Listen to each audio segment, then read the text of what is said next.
only open to it because the offering is not, the tithe is not yours in the beginning. The tithe belongs to God. In other words, God just loaned you that. And what God is saying, that the money that you extract and you get from the world owners or the world rulers, and God said, I'm trusting you to give it back to me, which is 1/10. So what happened, that there are a lot of people are walking on in the church of God, in Elm Street, with the windows being open. And they have empty pockets. Because the windows are open because of your tithing. But your blessings come from your giving of your offering. Now, how many of us, you know how we do when we go to eat in restaurants, and the waiter and the matron or whoever does you a good service, and instead of you giving 10%, you give 15 to 18%. Then what about God? What about God? When we give of our time, I watch the reports and I see, and I'm not here to condemn you, I'm not here to belittle you, I'm not here to berate you, but I'm saying when we give of our time and we give a $5 offering, you know what you get? A $5 blessing. That's all you get. Because your time opened the window, but your blessing comes through your free will offering. If you do not give, now God was getting on Israel here because of their slackness or of their unconcern about giving of their offerings. Because the time belonged to, let me read this to you. Many cults are thriving today. It is said that the Mormons are the fastest growing church in the world. No Mormon temples are being built everywhere. Where do these people get the necessary money in times of financial recession? They tithe, okay?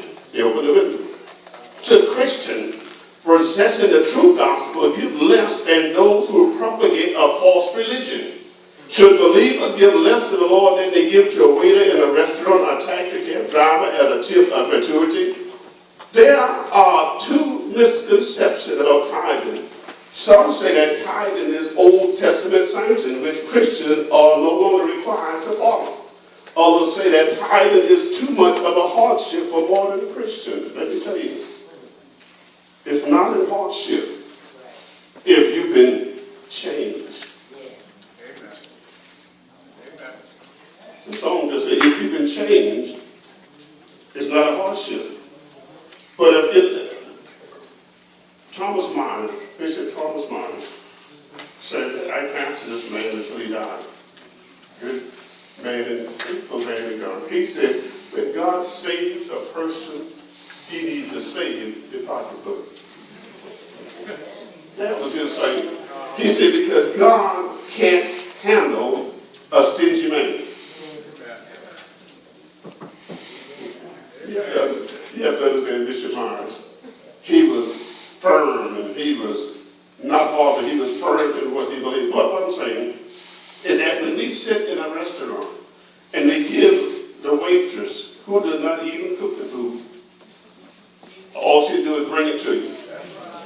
And what about the man in the kitchen that cooks the food, that gets no compliments from you?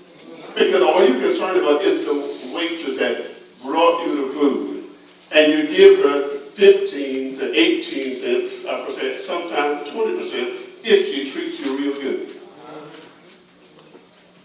What about God? I try my best to give 15, 17, almost 20% offerings to the Lord. Because I'm looking for not only the windows to be open, but I'm looking not to have empty pockets. So when we give to God, we got to make sure that God, I'm giving you more than I would give the waitress or the taxi cab driver or anyone else. Tithing under the law of love. If we read in Genesis chapter 20, at verse 20 to 22, we read, and Jacob vowed a vow, saying, if God will be with me and will keep me in this way that I go, and will give me bread to eat and raiment to put on, of all that thou shalt give me, I will surely give the tenth unto thee. And Jacob was in a straight down. Jacob was running from his brother Esau. Esau was going to get down. Sometimes these prayers, we call it a foxhole prayer.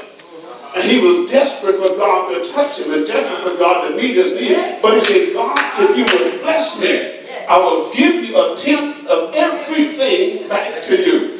That might have been a foxhole blessing, I promise. But he read that, and we feel that Jacob did that. They have to understand all of Abraham's children, Isaac, and Isaac had Jacob and Esau. These guys were tithers. If you follow the word of God, the word of God tells them now, we talk about tithing is under the law. You have